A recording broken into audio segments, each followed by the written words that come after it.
Everyone. Thanks for joining our program, Becoming Less Racist, Lighting the Way to Anti-Racism.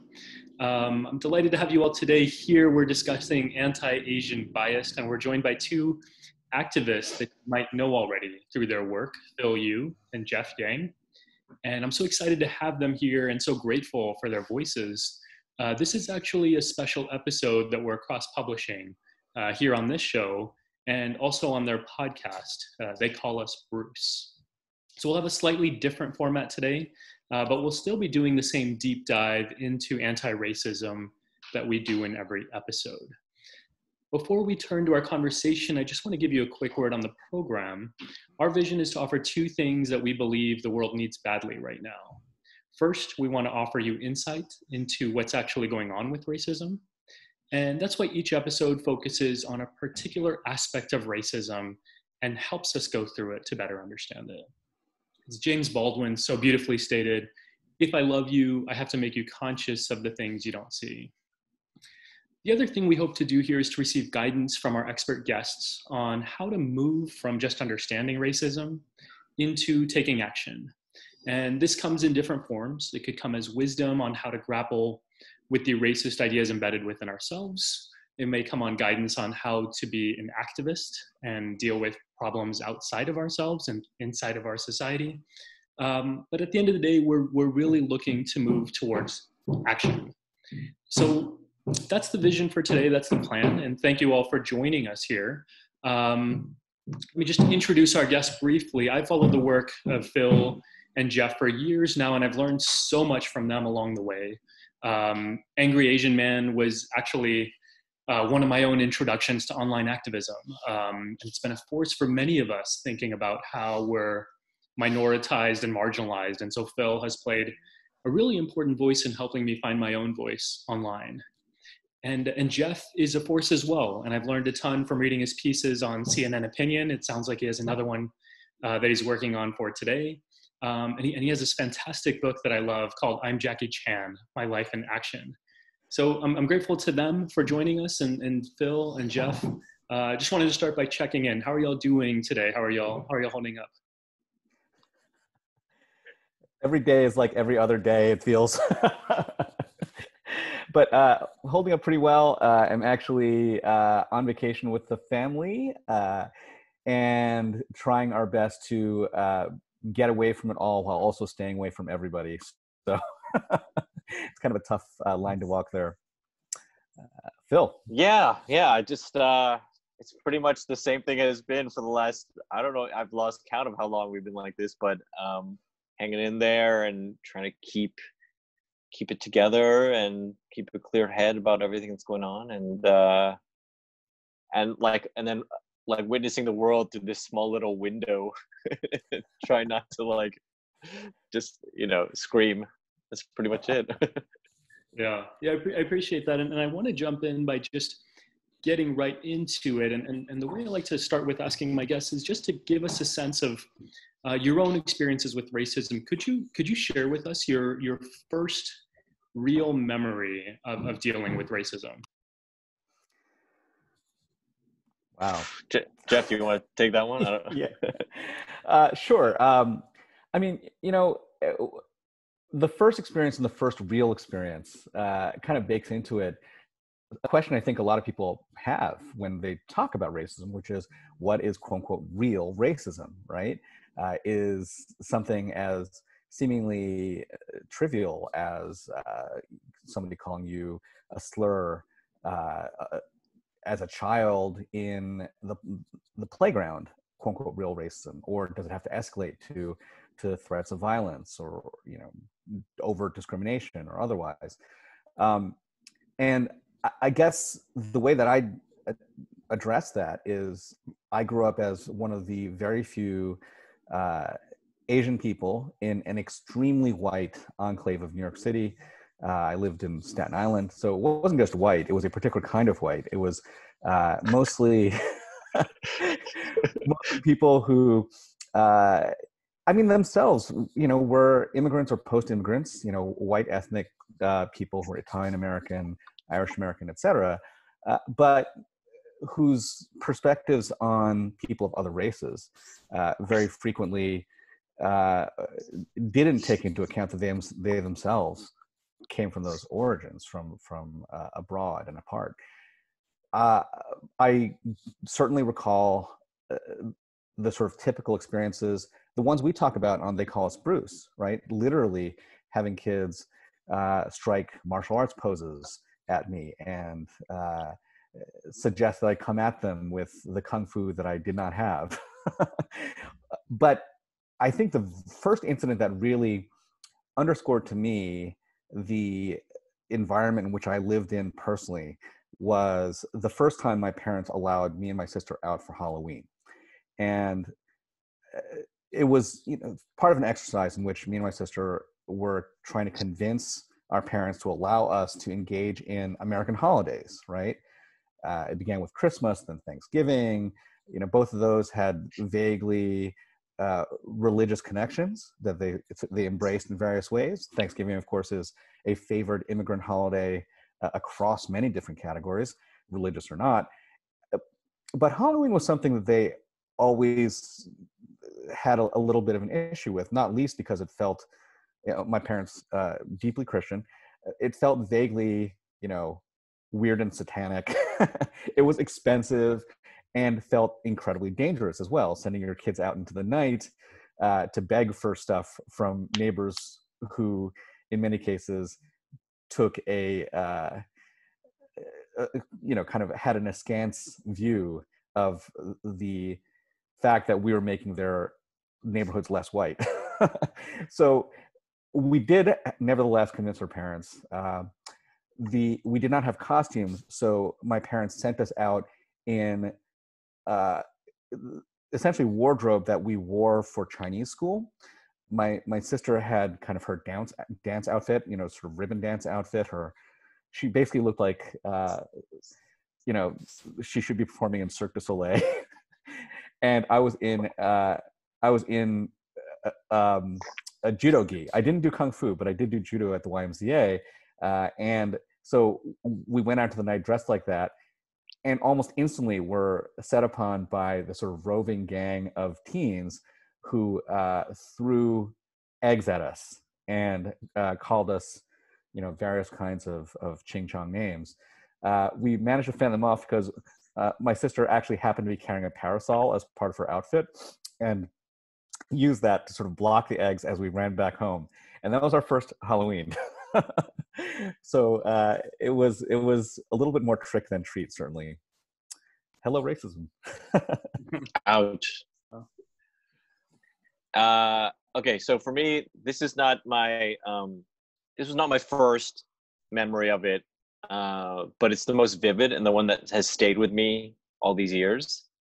I was in junior high and I was waiting for the bus.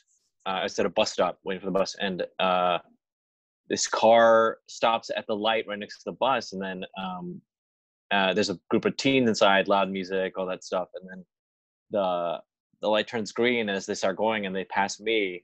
There's a guy hanging out the passenger side window, and he pulls his eyes back and he's doing the whole mock Asian language at me as they ride off. And so I always say that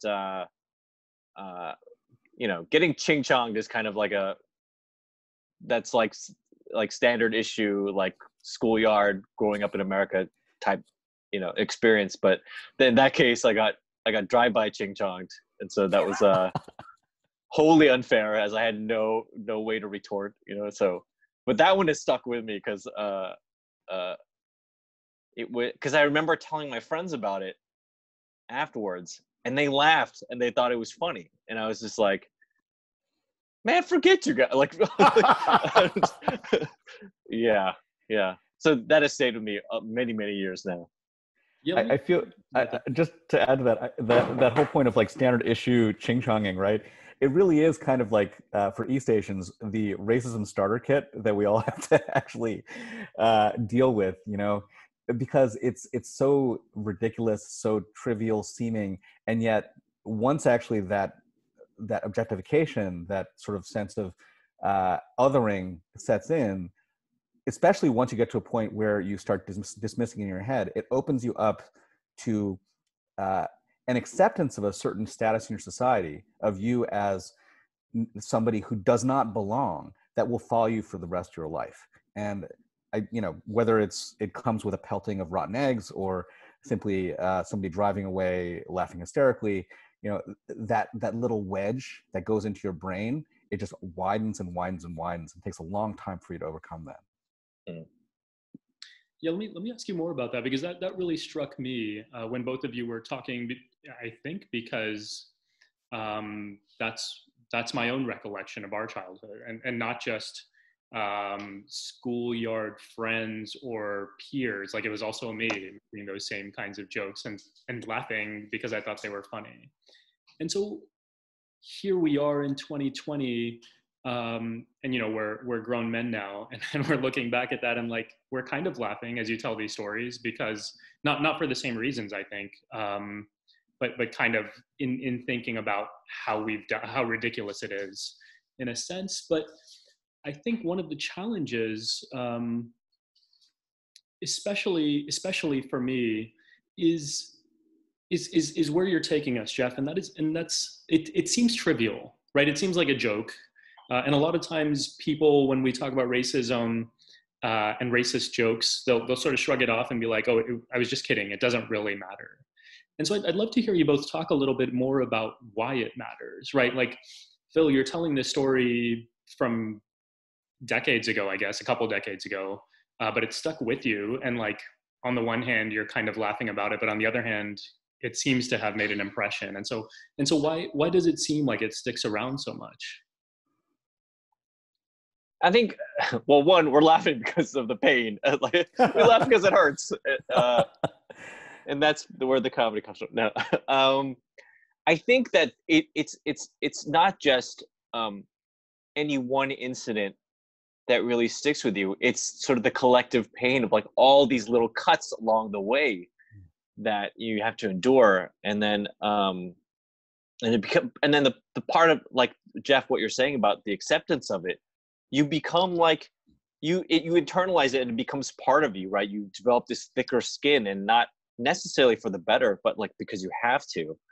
And so much of it is about reminding you on like a near daily basis that like there are people here who think that you do not belong. You do not belong here because of this, right? One look at you, one look at this East Asian appearance, and this goes for so many different groups as well. But like, for me, it's like this my appearance here is what sets me apart, and what opens people up to say those things. And like, a random dude on the street can just do that, like, I don't even know you. And so that's part of it, the recognition that like, oh, for my entire life, as I have this face in the past and in the future, this is something that people will recognize as something that makes you an outsider. You do not belong. You're a guest in this country, in their eyes, so that's a big part of it for me.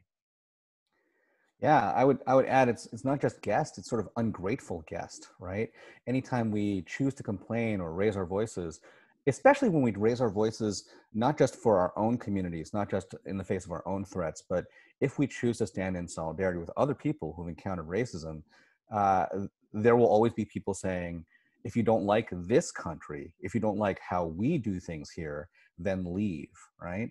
And that conditional nature of our belonging, of our Americanness, is so deeply baked into what it means to be Asian American, whether we're South Asian, East Asian, Southeast Asian, et cetera, right?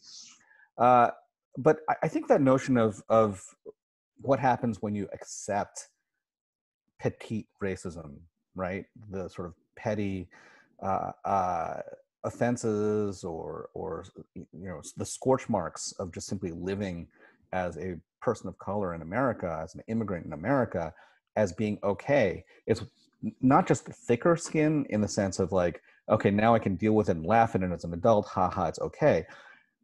It's something which gradually, with that thickening, blinds you, right? It makes you self-satisfied and content that as long as things stay beneath a certain threshold, like a background radiation, then we're okay. And we can ignore that racism is in the air we breathe, in the economy we belong to, in the social institutions that we subscribe to, and yes, in ourselves. And I I think especially now, there have been so many calls by Asian Americans, including from ourselves, to stand up for ourselves, right? To sort of speak out and push back against anti-Asian racism. Each of those calls is almost always followed up by people saying, where were you, as Asian Americans when these other things were happening, even within our community, right? Where were East Asians when South Asians were being targeted, right? Where were you when Muslims were being targeted? Where were you when, who were born here in America when first generation immigrants were targeted? Were you with us then or not? I think that thickening, that gradual blinding of ourselves to the small things that occur to us, allow us to take comfort enough in our adjacency to acceptance, to assimilation, to acculturation, in ways that help us to forget the plights of others. And I think that's more dangerous than virtually anything that we ourselves end up encountering. So yeah, I've had to check myself, I feel like, quite a lot over the course of even just these last couple of months, to not make the efforts that I and others, Phil, and I on our podcast and elsewhere, so centered in the conversation, that we are not reaching out and ensuring that the conversation is collaborative. I appreciate that. And if you're just joining us, this is Becoming Less Racist. And I'm here with Jeff Yang and Phil Yu, two prominent, I don't know, East Asian activists. I mean, superheroes that I follow and learn a lot from. And I'm hearing you talk about this. We're talking today about East Asian and anti-Asian racism. I'm hearing you talk a bit about the nature of racism that you each have experienced and that your communities experience. And I'm, one of the interesting things that I've kind of been struggling with is that when we talk about racism in this country, it's usually black and white, right? Quite literally. We talk about anti-blackness, we talk about whiteness, and occasionally we talk about brown folks. But we don't usually talk about East Asians, and they don't figure into the conversation, and they don't really enter into our consciousness. And I'm wondering if you have any insight into why that is, right? What's going on there? How do East Asians fit in from your perspective? And also, how does that make you feel as people, as real life people who deal with racism, whose families deal with racism, but end up being rendered invisible in a lot of these conversations? Well, I think, I mean, so much of it is why we do the work we do, right? It's just trying to get people to listen and for us to be visible in that, like, we exist, you know what I mean? I think I think a historical view is like, there is a dehumanization of Asian Americans when it comes to sort of our place in this country, in this society. It's just almost like we said before, we're just kind of there. We're kind of just there, but we're not active participants in this citizenship, in this society. And that takes a couple of different forms. It's like just being plain ignored and invisible. Is when it comes to discussions of race, but also when it comes to just everything else in all levels of society and participation. The other part that kind of, it manifests itself in a way that's like, where like Asian Americans accept that and then just be like, okay, well, maybe we don't really have a place in this sort of mainstream dialogue about anything, including race.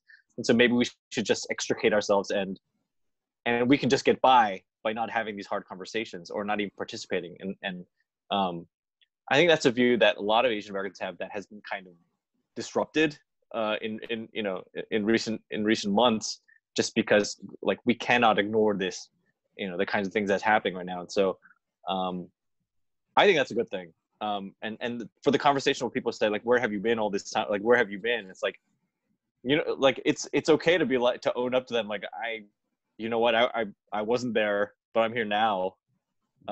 So let's do something, like, whether you were here to learn or take part or whatever. It's like, I think it's okay to be like, for everybody to be like, all right, let's just acknowledge, like, I wasn't there, and some people were, but like, but I'm here now. Let's do this. Yeah, I think that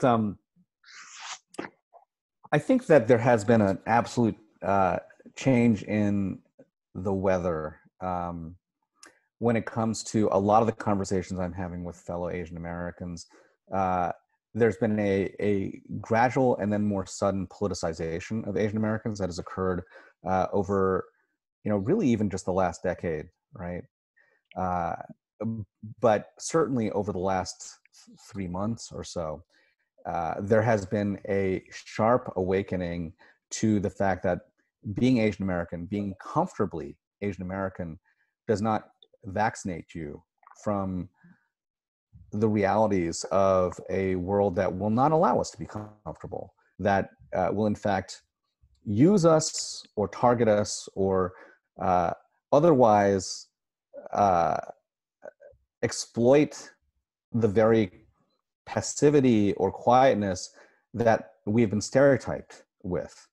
We have never been as quiet or as passive as people assume. There have been Asian American people on the front lines of anti-racism, on the front lines of social justice work, on the front lines of activism since the very beginning of our arrival in this country. I mean, so many Asian Americans even came here, the first immigrants to arrive here came with messages of,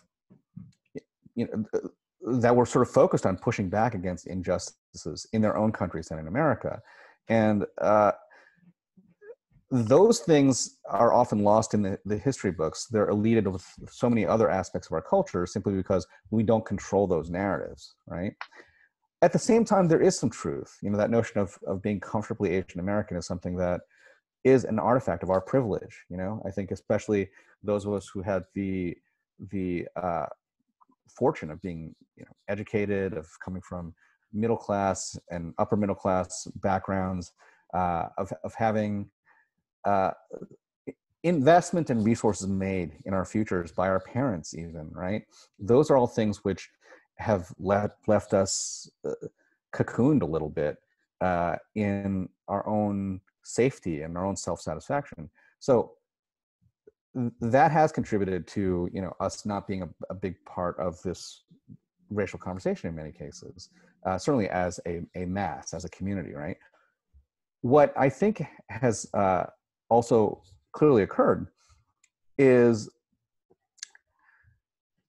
the perception and maybe even the reality that race in America, first and foremost, springs from the cardinal sin, the original sin of slavery, of anti-Blackness in this country, right? That there has been no other group in America, with the exception perhaps of Native Americans, who have faced the tooth of American racism in quite the same sharp and poisonous way. And our role in that conversation has frequently been to be sort of, there's the pole of black, the pole of white, and then there's everybody else, and we're part of the everybody else. What is also true, however, is that we are the group that is most likely on a cyclic basis, East Asians, I think Asian Americans in general, but East Asians in particular, who are, even as we're not part of that regular conversation of race in this country, we're brought forward on a cyclic basis to be used as a tool, right, to disrupt that conversation. We are the ones who become the sort of holiday surprise, every 10 years, 5 years, 8 years, however many years, every generation, America seems to go to war with an Asian country or have some sort of conflict or tension with an Asian country. And every single stereotype, every single bigoted framing for Asians comes back again and is used for a new generation. And that recycling of racist imagery comes regularly enough that if we actually studied history, we'd see it, but separated enough so that people can basically grow up and come of age thinking that was all over before it blasts you in the face again, right?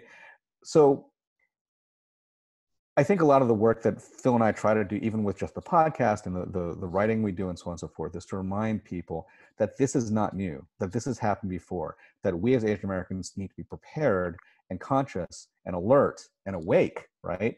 Because if we allow ourselves to nod off, then we'll be, we will succumb, much as prior waves of Asian Americans have, to the forces that necessarily try to uproot us, expatriate us, reduce us, right?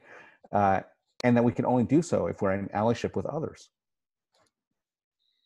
If you're just joining us, this is Becoming Less Racist. I'm here with Jeff Yang and Phil Yu, and we're talking about racism against East Asians today. And one of the things you're talking about here, Jeff, is the power and the value of contextualizing what's happening today and using history as a way of really seeing what's happening right now. And I think a lot of people have been incredibly surprised by Donald Trump's anti-Asian rhetoric, right? The racist terms he's used, Chinese virus, Kung flu virus. A lot of us haven't been surprised, but a lot of us have been surprised. And it would be, I think, really helpful if you could help us understand how his comments, like how do we make sense of those comments? How do we make sense of, the commander-in-chief using racist terms like that against East Asians? What's going on there, and how does it fit into a larger pattern? I think if you go along with what just off of what Jeff just said, if you look back in history, like it all kind of makes sense. You know what I mean? If we're painting, if we need to find somewhere to look to blame for our troubles, whether it's economic anxiety or looking at starting wars abroad, Asians are just like the next target. This is just the next target in this like long history of like finding an other to blame, right? So, and it's all wrapped up in this convenient package right now because of what's going on with the pandemic, with COVID-19, and so you see Trump, and then Trump is a whole other.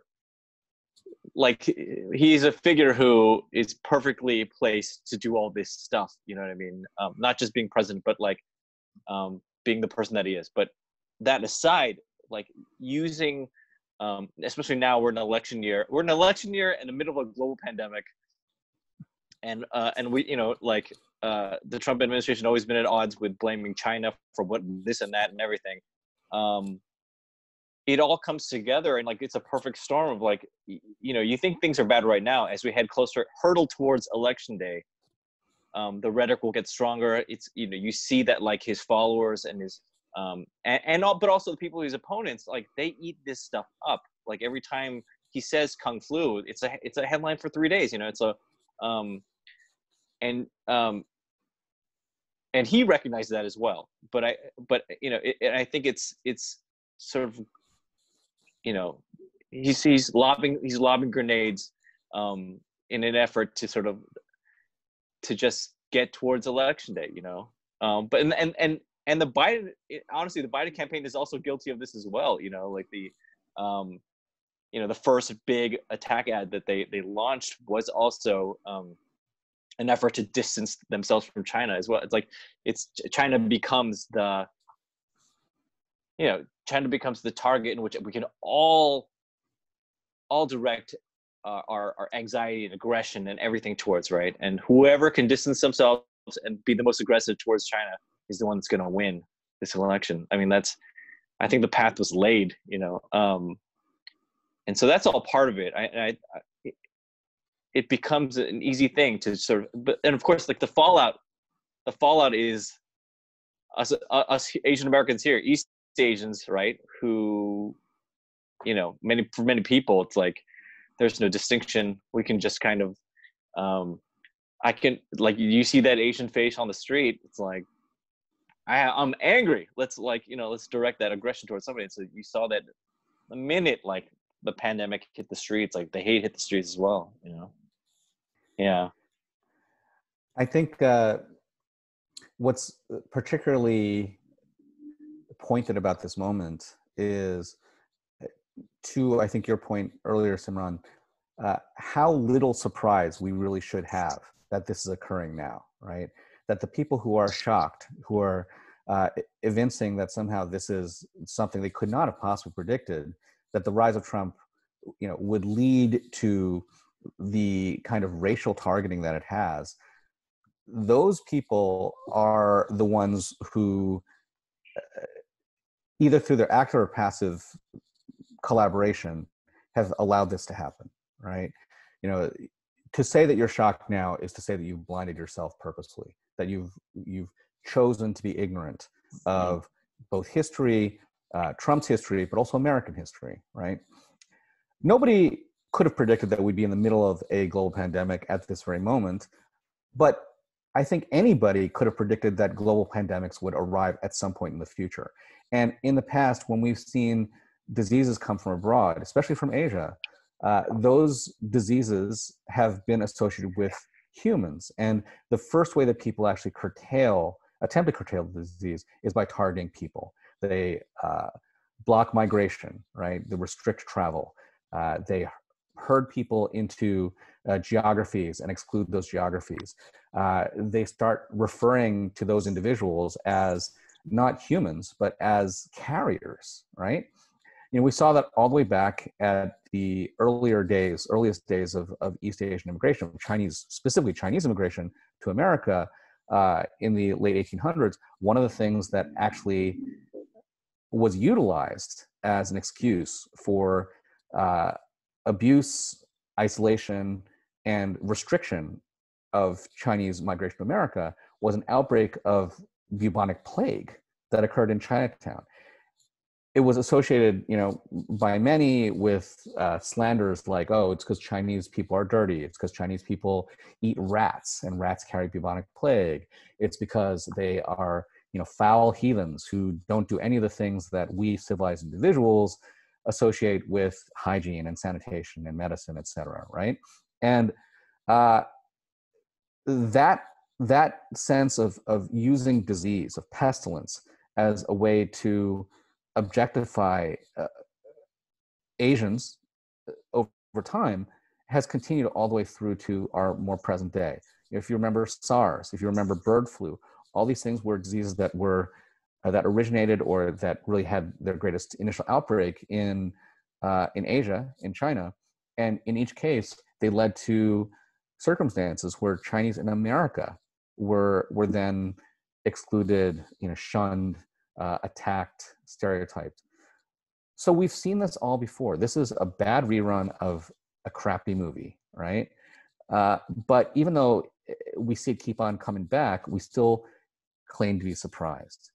Well, when you have a racist, ideologue, a demagogue like Trump rising to power, when you have him very clearly delineating the targets of his institutionalized racist attack as being first Muslims, second Latinx people, third Chinese, fourth Black people, but especially Black women. He had a row of dominoes. These were all lined up. He was knocking them down one after the other. And then when the pandemic came around, Trump had already established that he was targeting China in a trade war. And now all of a sudden he had another excuse to personalize and racialize the attacks, to make them not about foreign policy, but domestic policy.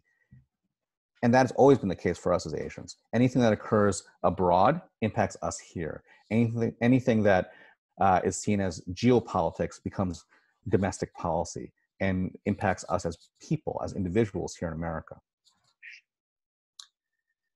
I want to leave time for your segment, for your show, but I really need to ask one more question, and that is, how does this,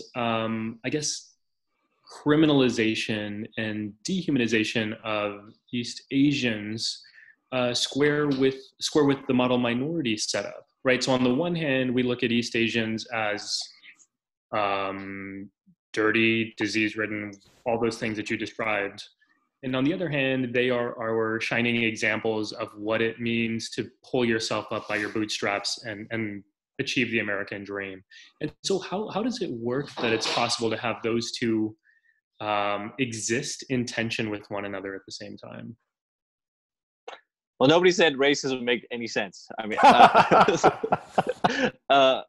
I mean, I think that the one like I think that the model it shows how tenuous the model minority myth really is, right? How delicately false it is, and it's held up by people who do not have our interests in mind. So I mean, I think anybody who strives towards or believes that model minority myth and strives for it and has come into this false sense of identity because of it. I think you just look at what's happening right now in the last 3 months in this country, and you see this wave of anti-Asian violence. Like, none of that really matters. This bootstrap mentality that you can, if Asians can just work hard, we can achieve this dream, and that we are somehow above this, this conflict. If we just achieve, I think all that goes out the window easily when you look at everything that's been happening. And it's like, you know what? In the end, you can be the biggest achiever all you want. You can achieve all these things, but in the end, you're just this guy with this face who brought this disease to our country, and nobody really cares. I mean, like, I always think about the family that was attacked at like a Sam's Club in Texas by this guy with a knife. This kid, he was a toddler, and he got, he got cut in the face. Horrific. I'm like, that kid didn't do anything. That kid did not bring this disease here. That guy didn't take anybody's jobs, or that guy is not achieving beyond anybody. He was just probably in the shopping cart. And you're like, how is this kid to blame? And my heart always comes back to that, and it tears me up because it just shows like the model minority myth, this striving towards whatever, it's nobody really believes it. Yeah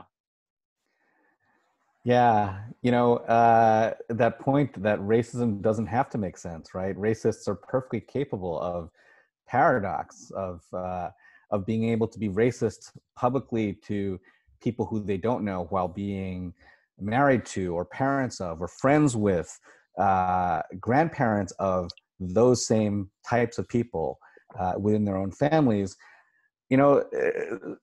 Racism embraces contradiction because it does not require logic. It simply requires ignorance or hate or a willing desire to blind oneself to the realities of the impact of racial and other kinds of intolerance and bigotry. But I would also say that, so here's where we get a little philosophical, right? There's almost like a quantum theory of racism, where we think of racism as a particle, as an object or an idea that we can locate, and then if what we can do is somehow to capture and isolate that particle, it is going to be removed from our systems, that we will no longer have, again, that racist bone in our bodies that all these racists say they don't have. Right? But the reality is that racism is a wave, right? Racism isn't just a particle. It's something that has both a frequency and an amplitude that reverberates across time and through space. And that maybe the source of this sort of contradiction, the contradiction of racism, is this notion that racism has a sort of like quantum effect, right? And one of the things we can, I think, easily measure is the degree to which racism reverberates between these poles of, elevating, celebrating, sort of this philic pole, right, where people are excessively highlighting what might be seen as positive features, which isn't just the model and minority myth. It's also things like hypersexualization. It's also things like erasure of this humanity and that's inherent in the hard work we do simply to be ourselves, right? But that pole reaches a peak, and then something happens, usually something external, and all of a sudden you slide off that that peak and into the trough of the phobic, right? From the philic to the phobic. And everything that was seen as positive before is erased and replaced with something horrific and monstrous and dehumanized in the other direction. I think that occurs for Asian Americans very explicitly. I think for most races and most marginalized groups, we see a similar kind of wave formation. And I think that if you were to look through history, even our own personal histories, but especially the history of our culture, you'll see, you know, that wave pattern just emanating throughout. So that's my decidedly ascientific. I'm not a science guy, Jeff. I'm not. I only kind of followed you there. Pseudoscientific explication of what that means. But, you know, it's to me, it's fairly convincing, because it really does feel there is a cycle to this, and the cycle constantly goes back and forth between those two poles.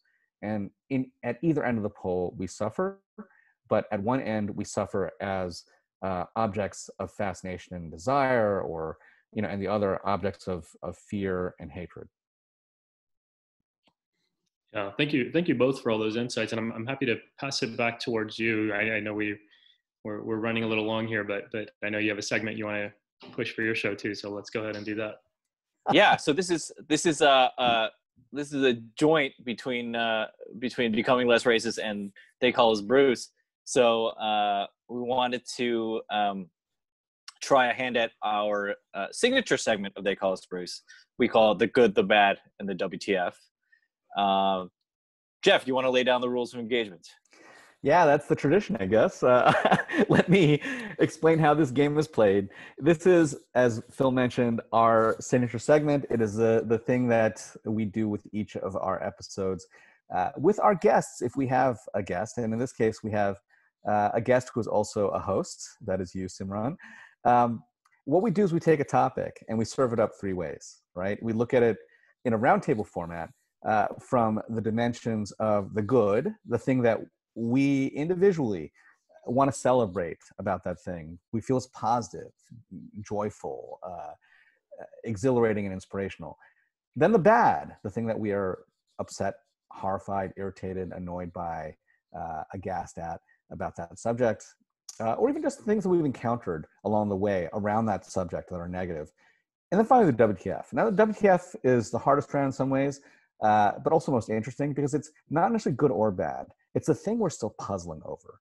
It's a thing that we still have to kind of tilt our head at and say, about that particular topic. And for this special episode, we thought that we would do the good, the bad, and the WTF of becoming less racist. So with that, we always put our guests on the spot. And now that we've switched roles here, Simran, we'll start with you to talk about the good of becoming less racist. And you can interpret these things any way you want. This is really more of like a trigger for conversation than anything else. It could be personal. It could be, broad and abstract. But we'll kick to you, and then we'll go around in a circle, and then we'll take on the next slice of that topic. Cool, sure. So becoming less racist, the good. I think part of the premise of becoming less racist is to understand that racism is about ideas, and ideas that are deeply entrenched in all of us. And so I think the challenge that we have as a society and individually too, right, is being called a racist is about the worst thing anyone can call you. And so we have these collective defenses that come up the moment that term comes up. And now that we're starting to understand racism as something that's systemic, and like you said earlier, Jeff, as something in the air that we breathe, I think we're starting to think about it a little differently. We're starting to understand that we all carry racist ideas, and that it's not something we need to be ashamed of, because it's something that we've been taught, something that's been socialized over time. And so becoming less racist, I think the good there is this acceptance, a collective acceptance of racism and white supremacy that's been grown within us. And once we can acknowledge that, then we can actually start dealing with it. So I think, to me at least, that's kind of the goodness that comes out of this approach. I'll go next, and then Phil, I'll kick it to you for the third leg of this, because I really like what you said there, Simran. And I'm actually going to highlight the word becoming, right? In the idea of becoming less racist, that this is a process, that it's often an endless process. You can't stop breathing, right? But what you can do is breathe cleaner air, and you can do things to clear the air around you. As long as we actually think of the process of pushing back against both internalized and external racism, as long as we don't become satisfied with what we've done, as long as we don't claim that we are free of those racist bones, I think that the notion of becoming less racist is critical in so many approaches to the way we live our lives, and the way we view society, the way we view our culture.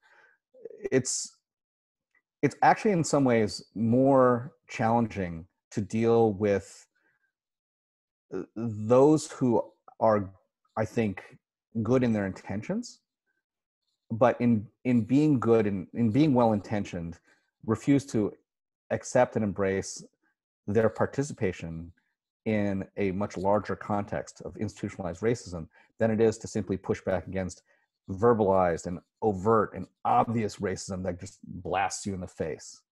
And the notion of becoming less racist, especially not racist, right, is an important way to push back against that idea. Phil, I'll turn it over to you. The good of becoming less racist.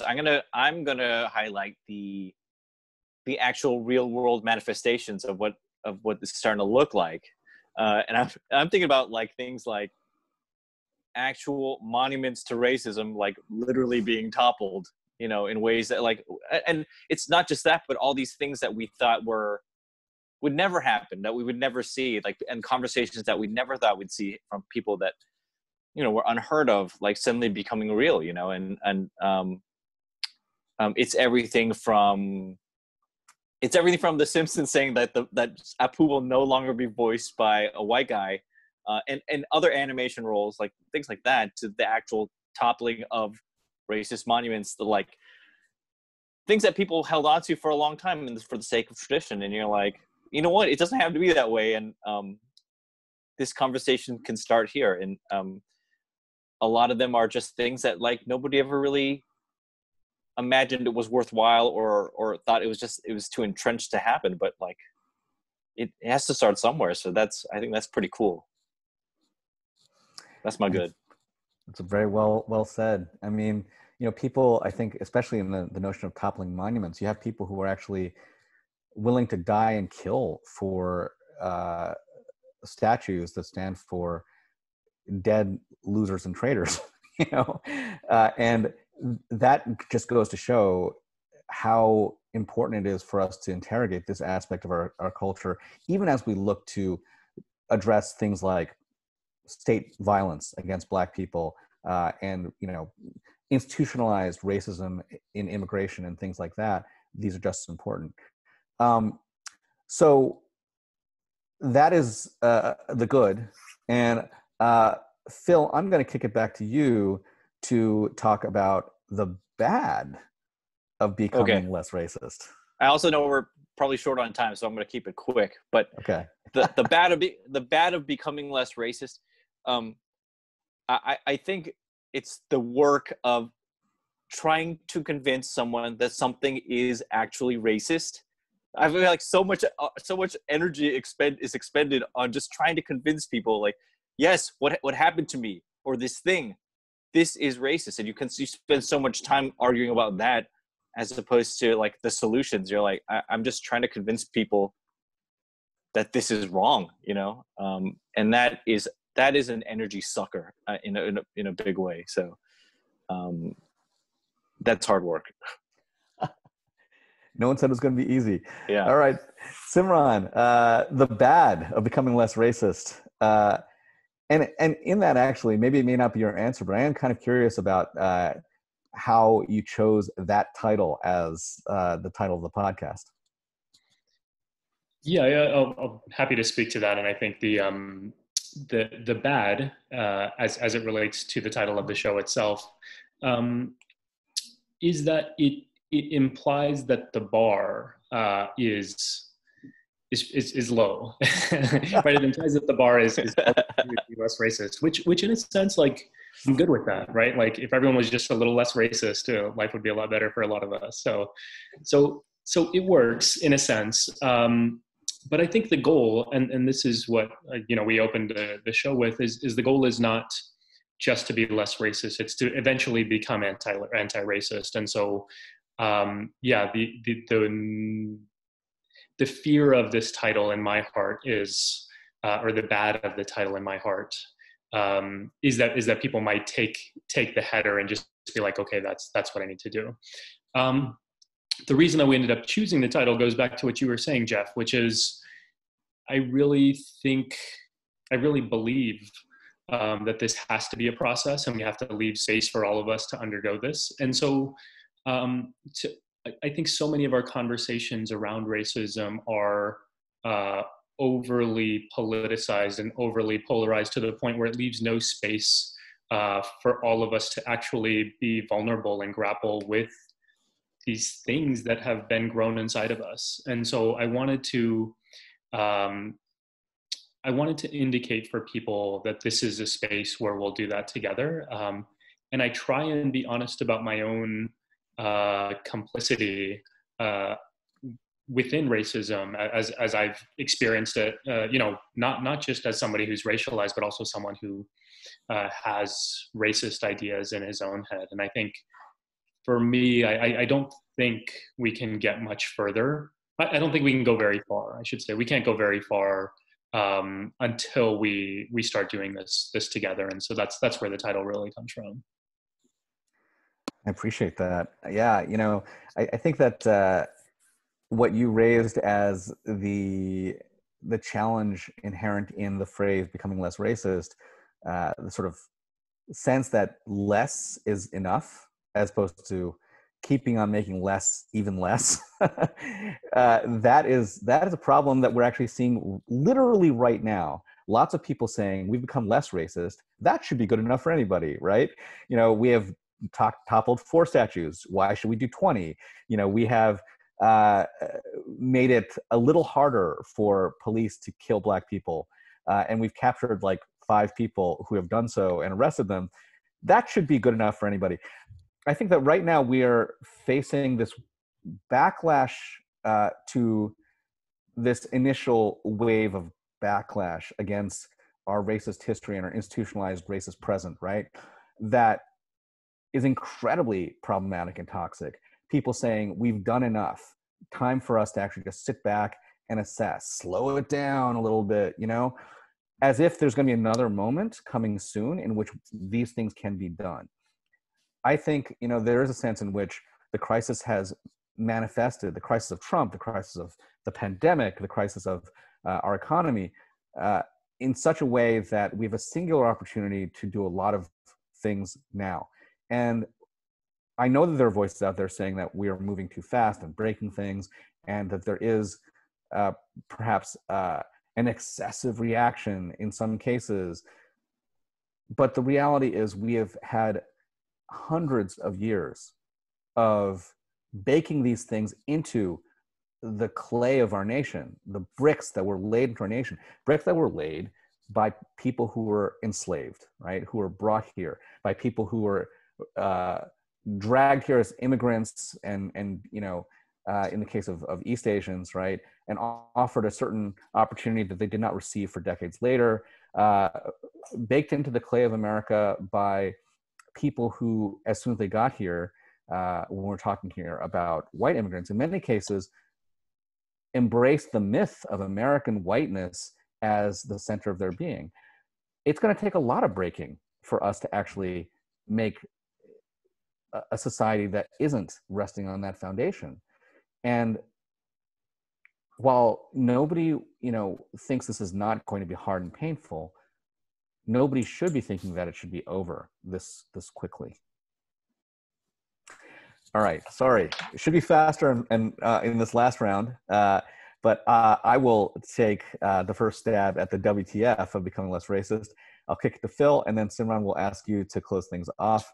For me, the WTF of becoming less racist, frankly, is, as with most of these things, the fact that we actually have to assert that it's necessary. The fact that a lot of times when you tell people who don't think of themselves as racist that it is a job for us to become less racist, they will recoil. And to your point earlier, Simran, so many people are far angrier at being called racist than actually at racism, right? That's the thing which boggles me every single time. Phil, let me kick it to you. What is the WTF of becoming less racist? Okay, so mine is the this prevailing belief that I've encountered that that if we just wait it out, racism will get better over time. Like surely we're in a better place than we were 10, 20, 30 years ago. And so if we just leave it alone, things will just get like the old racists will die off, and that old way will be gone, and everything will be okay. And that is just simply is just not true. There's a renewal of racism that happens in every generation, and this takes hard maintenance, and it just takes a lot of work, and obviously and it takes some toppling of terrible shit, and so it's this lazy view of anti-racist work where it just leave it alone and things just, I don't know, somehow miraculously get better. And I see this way too much. I see it a lot. And I think it's actually super destructive and very harmful for anybody who's trying to get anything done. Dude, people who say that are treating racism exactly as they are treating Corona, right? Treating COVID-19. So they're it'll just go away, Just forget masks or social distancing. We'll just walk out there and tomorrow it'll just disappear, like Trump says. Anyway, all right. Simran, take it away for the final leg of our journey. Yeah, I could go a bunch of different directions with this, but the one that I've been thinking about quite a bit the last few days is one that's come up fairly often, and that's the idea of American exceptionalism. This feeling of cultural supremacy that's instilled in us from a young age. This idea that we are far more advanced than any other civilization in history or any other country in the world, and that we have the right and the obligation to go help civilize other people without dealing with all this mess in our own backyards. And then COVID hits us, and we see how fragile our infrastructure is. Police brutality hits the news, and we start shedding light on how racist we are as a society. And then all of a sudden you're like, what are we doing? Who are we to go around judging other people? And so, yeah, the very idea of supremacy itself is foreign to me. I just can't get it personally. But at the moment, this the particular form of cultural nationalistic supremacy, it makes no sense, but it's still there, right? It's still a real thing. So, got to figure out how to deal with that. Well, thank you very, very much, Simran, both for having us on and for doing this with us. And Phil, I'll give it to you to sign off as we always do. Am I signing it off on They Call Us Bruce style? I was going to give it back to Simran because this is your house, man. Oh, actually, that's fair. How would you like to? Let's do both. I just want to. My sign off is just to thank you both. Again, I've been following you all for quite some time, and I've learned a ton from you. And I know you don't have to continue educating us, but you do, and so I'm grateful. I'm grateful for that. And just for those who are viewing, a note to say that on Friday at 1 p.m. We'll be speaking on Islamophobia and racism with Linda Sarsour. So like today and like every day, we'll try and look at how racism affects us in this country, and learn about what we can do about it. So thank you all again, Phil, Jeff. Thank you. Really, really appreciate your time. Thank you. Thank you. Just want to remind everybody that they can check us out at They Call Us Bruce on social media, and just, I don't know, Google They Call Us Bruce, and you can find us and listen to our podcast. We've made it to episode 100, past 100 now. So amazing. And follow Phil, Angry Asian Man, on social media, and Jeff Yang is Original Spin. So they got good stuff for us online if you follow. So thank you both. Really appreciate it. Thanks a lot. Thank you. All right, take care. Take care, guys. Peace. Peace.